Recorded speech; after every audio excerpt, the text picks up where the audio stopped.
employee of his named James McClatchy. McClatchy then uses the paper to Sacramento Bee to start the entire McClatchy newspaper chain, which is today one of the biggest newspaper chains in America. And yet the McClatchy Company's official history never recognizes that its flagship paper was founded by a Native American. There are numerous stories like this that we tell to resurrect these forgotten heroes. My favorite, though, because Democracy Now! Started as a radio program, is Pedro Gonzalez. Pedro Gonzalez was a radio announcer in the 1930s in Los Angeles. He was actually a singer, very popular singer, and he started a morning show, Los Madrugadores, the early risers. And his show would be on early in the morning as the field hands were going into the fields to work. He would play music for them. But then in 1930, President Herbert Hoover begins a mass deportation program against Mexicans.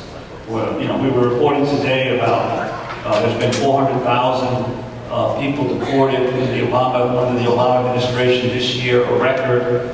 There's been a million now since Barack Obama became president deported. That's 3 years. Well, Herbert Hoover deported 1 million Mexicans in about a year and a half. The deportation of Mexicans in the 1930s was far greater even than what's happening today. And Pedro Gonzalez was the only radio announcer to question this, to attack it, to condemn it. As soon as he started doing that, the Los Angeles District Attorney indicted him on a rape charge. Right? They convicted him, sentenced him to 1 to 50 years in San Quentin prison, where he immediately, as soon as he got to San Quentin, organized a hunger strike of all the inmates against the conditions in San Quentin. And then a few years later, the woman who had accused him of rape recanted her testimony, confessed that the authorities had put her up to it so that Pedro Gonzalez could be framed.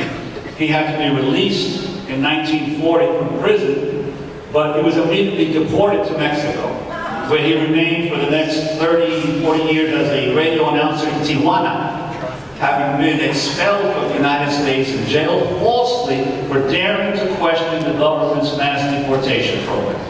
Where is the education of young journalists about the example of Pedro Gonzalez, or Ida B. Wells, or John Rolland Ridge, or Ovita Vidal, or Frederick Douglass, or I could go on and on, all of these great heroes who stood up, whose papers were burned down, who were jailed. Ricardo Flores Magón, a Mexican journalist throughout the Southwest, was jailed 3 times by the federal government, the last time on espionage charges, and thrown in jail in Leavenworth prison, where he died, because the U.S. government wanted to quash his newspaper because he was constantly condemning the Porfirio Diaz government in Mexico, and the U.S. government was currying favor with Porfirio Diaz. So all of these journalists who stood for a free press, Jose Marti, Sun Yat-sen, the founder of modern China, edited newspapers in Hawaii and then in San Francisco. But who knows about these folks? Where do you hear about them? Where do you learn about these examples of journalism and selfless attempts to educate people and bring greater consciousness to the public? Joe, who are some of the people who inspired you or who you were surprised to learn about? For me, the person I wish I would have met was a guy named Wayne Wright. He started an organization in the late 60s called Black Veterans for Southern Television. He lived in Washington, D.C. He was about 38 years old when he started his organization. He worked for a local church as an organizer.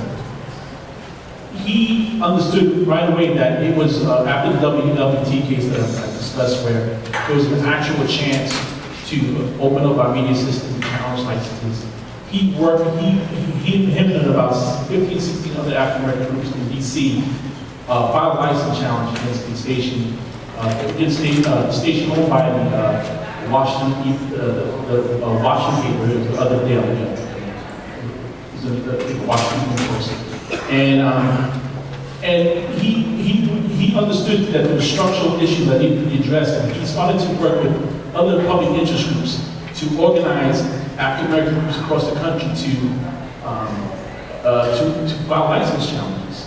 And what's really interesting about this, and Ruben Salazar, Ruben Salazar addressed that there was also, what I really like about Ruben Salazar, he addressed the Black Latino tension that existed in the late 1960s. He went abroad. He was a columnist. But he worked as a Latin American correspondent, and he was kind of a little bit out of touch with what was going on in the Chicano movement. And when he comes back, he writes beautifully about it. He actually becomes the news director for KNX, the Univision station in Los Angeles, and he starts addressing racial tension in the community. He organized a conference, a National Chicano Media Conference at the Plaza Hotel, where they tried to get mainstream press to understand that the problems that's going on in the Chicano movement and how devastating it is. We have this beautiful passage in there. It's really heart-wrenching when he describes what is the practical impact of coverage in the Latino community. So getting back to William Wright, so while he was organizing the African American, the other thing that was interesting, we talk about that book, the Department of Justice actually had a program in 1964 it was created, the Community Relations Service. And the idea was trying to heal the racial tension that was going on in our society. And the former head of the NAB, he was very sympathetic to issues of race, was the head of it. He tried to get mainstream news organizations to say, during the 60s, we have to integrate our newsroom. This is really a terrible thing. What's happening? We have to integrate. NAB, the National Association of Broadcasters. When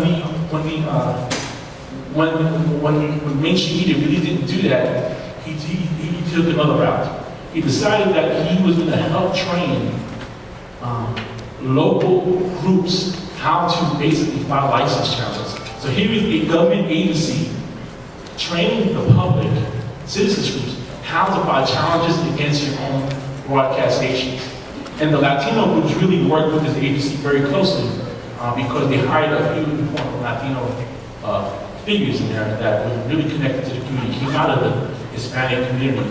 And they got dismantled that particular aspect of the program when Nixon came in. But literally in San Antonio, in Denver, in all these cities across the country, these Latino groups are working with the Community Relations Service of the Department of Justice to learn how to file license challenges. So I think those are some of the things that are really that no one knows about the concept. It's not ancient history. It is the person who headed the Community Relations Service that actually dealt with the community just recently died a few years ago. So those are just things. Medgar Evers ended up on a TV station in Jackson, Mississippi. Can you describe how the station came into community hands and then what happened? Well, there was a constant battle, obviously, in the South over who was going to report the news as the civil rights movement was expanding and developing. And because African Americans, not only African Americans, but every time, not only those in the South, but every time a civil rights organization or an African American leader was on the network news, a lot of times the local southern stations would just preempt the news. They wouldn't even allow it to be shown in their local stations, the affiliates of the big networks. So many African American leaders they couldn't get on television. And what ended up happening as a result of enormous pressure brought by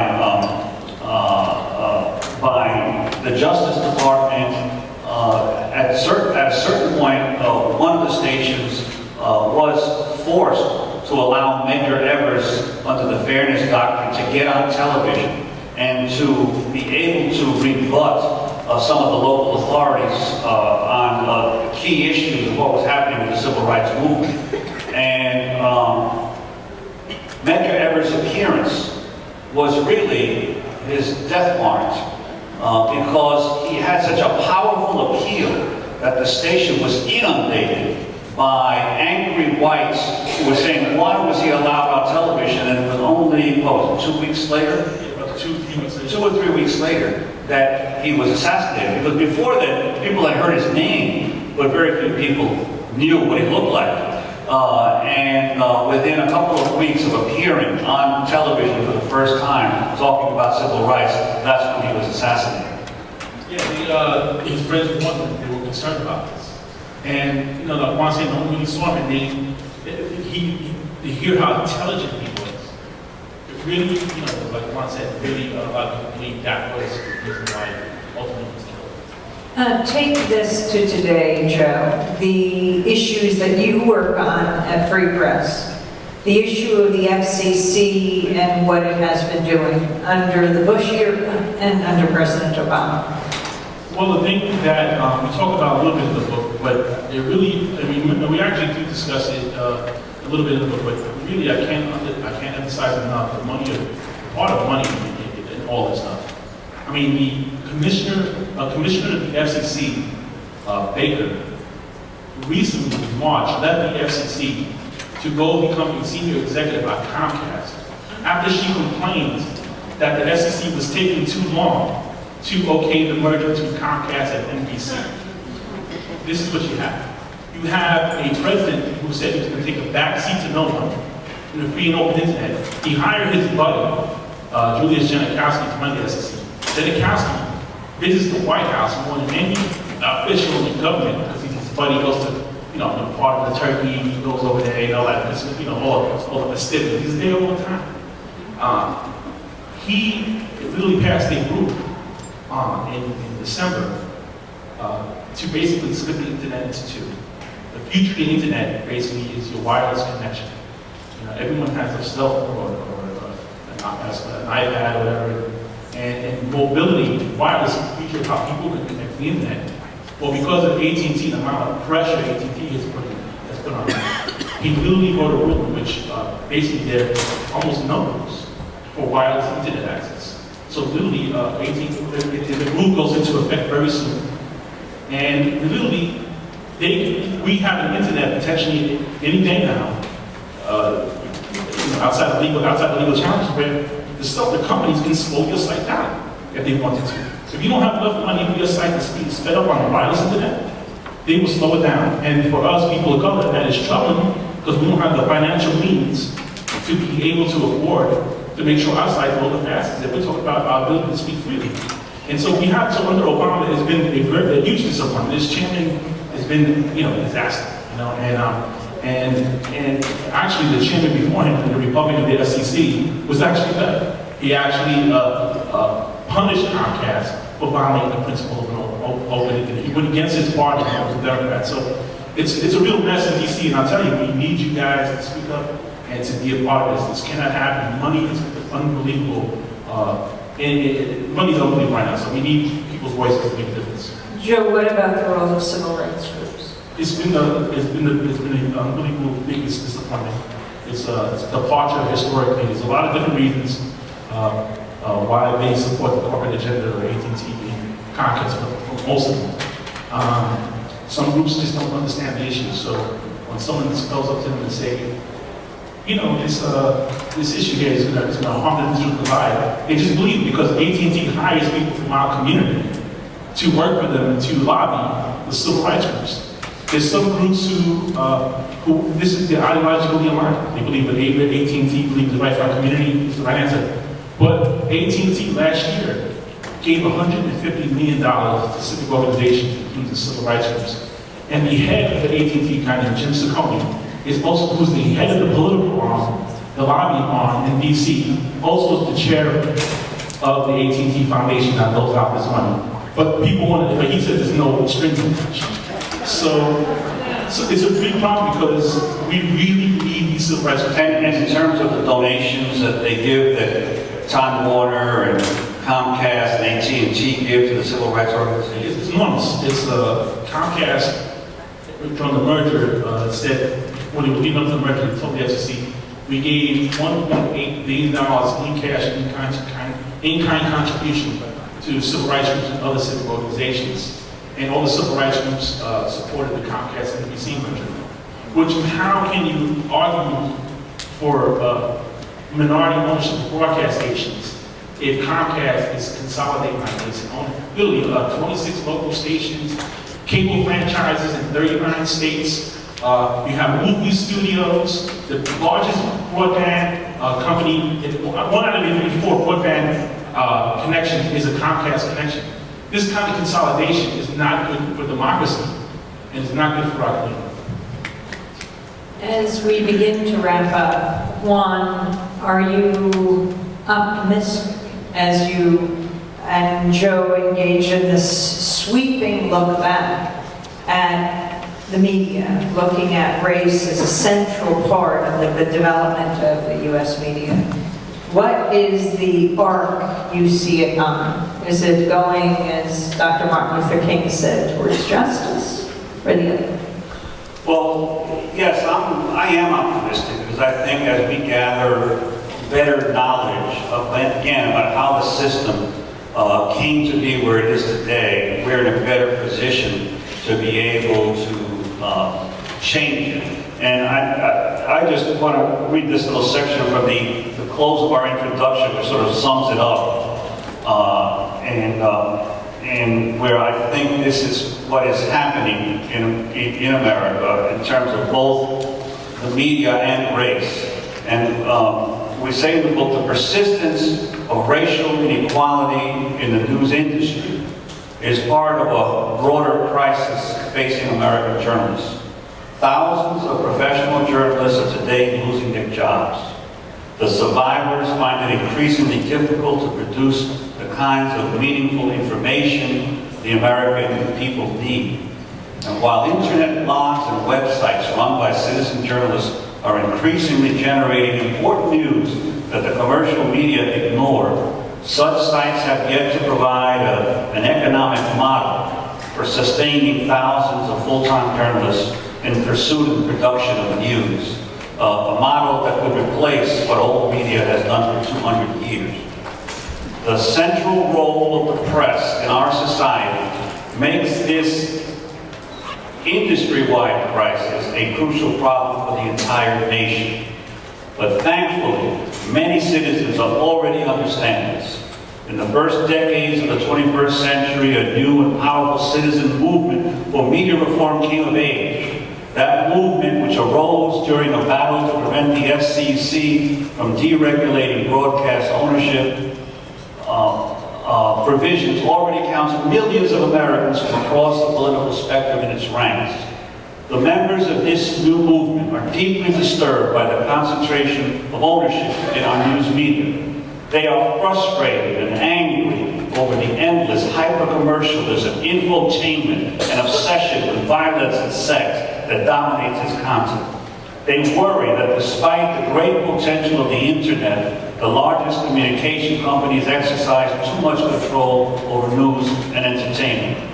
They fear that these big media firms, along with the cable, telecom, and satellite broadcast companies that control the pipes through which news, audio, video, and internet data reach every home, are displaying only disdain for the public service responsibilities of the press, eliminating local voices, driving out diversity of viewpoints, undermining our democracy.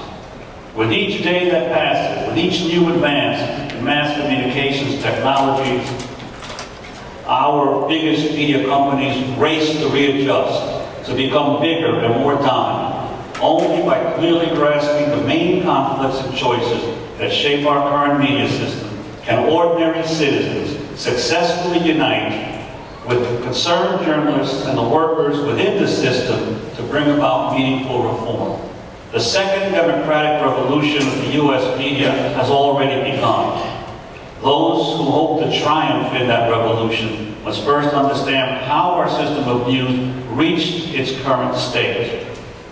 And I think that's the key thing. Once you understand the problem, you can come up with the solutions. But if you don't really have a grasp of how we got into the mess, it's hard to figure out how to get out of it. And I think that's already begun. People are beginning to figure out that media is so powerful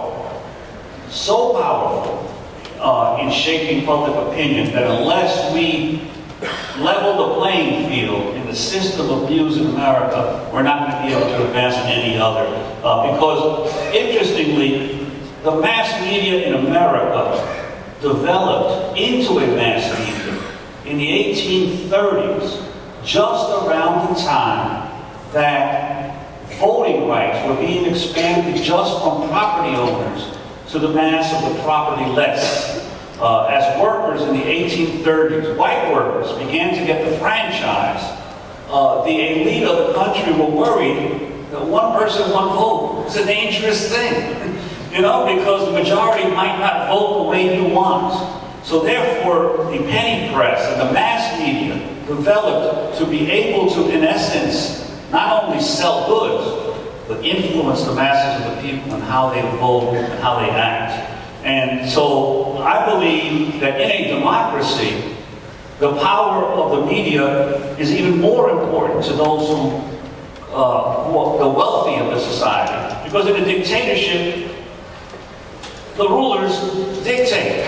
But in a democracy, one person, one vote, there's always the danger that the majority may go the other way. And that's why mass media becomes so important in terms of being able to influence how people think. And that's why all of us have to understand how the system got built so that we can figure out how to make it better.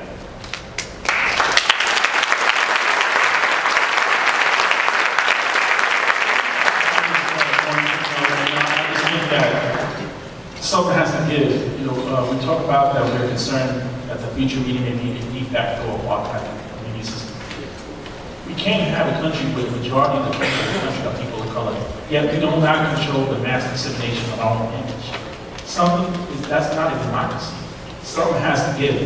And honestly, I've gotten a lot of hope working with a lot of groups across the country. I mentioned a lot of them, the Center for Community Justice, all these grassroots groups across the country who really understand the impact that policy have on local communities, because we work directly with them. I mean, to give you tremendous amount of all these dream activists and all these folks who really got their finger on the pulse of what's wrong in their community, and not taking corporate money and trying to really engage people and educate people why this is important as opposed to just be on the ground doing it. So I am hopeful.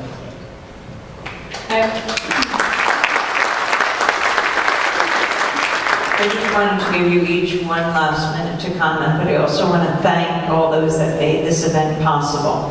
Julie Crosby, our general manager, who's behind the scenes making sure this video happens. Miriam Barnard and Brenda Murat, Becca Staley, Elizabeth Press, John Gerber, all the volunteers and the interns who've worked here, Karen Bernucci, who is chair of our board at Democracy Now! They're the ones who ensure that this event happens and that Democracy Now! Happens every day. I also want to thank, of course, Free Press, who has co-sponsored this event, Verso Press, and Cooper Union that is hosting this event. But final words, starting with Joe Torres.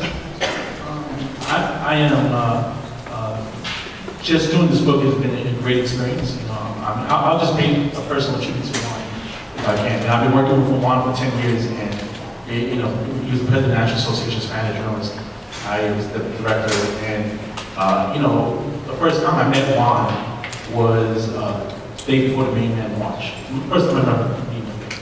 And I was working for the Hispanic Community Service, and he was crashing at the apartment of Charlie Erickson. And he had a couple of mock-up copies of Roll Down Your Window. And one was a picture of the viewpoint of Roll Down Your Window was a person looking out onto the street. And it was a picture of a young African-American man looking kind of menacing. And the second picture was of a Latino family sitting on a brownstone stoop, I believe. And my former boss wanted, they tested me and said, which picture do you like better? Kind of like a setup question. And, but it's been, I've learned a lot. from working this process and just, really, Juan's person of principle, and he's been able to have a career with really a principled career and live by a set of standards, journalistic standards, personal standards, and you just can't help but that rub off. I mean, working with someone so closely for 10 years that I think I'm more fearless and believe what I'm doing it because I really learned so many lessons from Juan. So I want to pay tribute to Juan. That's my Thank you. I just want to say that I think the other key hopeful is not just the citizen movement that has developed, but the incredibly vibrant alternative and dissident press represented by so many young people in the indie media centers, represented by Democracy Now!, demonstrated by non-commercial radio and community radio, demonstrated by the African American and Latino independent press, which should not be considered just an ethnic press, as people regard it, but as part of the dissident press in America throughout its history. And I think that these examples really give enormous hope for what can be done overall in the media system. So I think that clearly I've been privileged to work with Democracy Now! And Amy and the whole Democracy Now! Crew all these years. And I tell you, in commercial newsrooms in America today, there's nothing but pessimism and fear. In the non-commercial and community press, there's hope, there's a sense that change can be made, there's a sense that you can make a difference, that your journalism matters, and I think that in itself shows you, as a great singer said, which way the wind is blowing. Well, the book is called News for All the People, the epic story of race and media. Also special thanks to Diane Sens and to Dennis Moynihan, who helped coordinate the whole journey that Joe and Juan are going to be on. Again, as you think about the holidays, think about the gift of knowledge that you can give to someone to understand how the media system developed in this country. And never forget your local library, how important it is to keep these public spaces alive. And tune in to Democracy Now! Every day. It's all over the country on television and radio. You can check your local listings or simply watch it or listen to it or read it online at democracynow.org. Again, congratulations, Juan Gonzalez and Joe.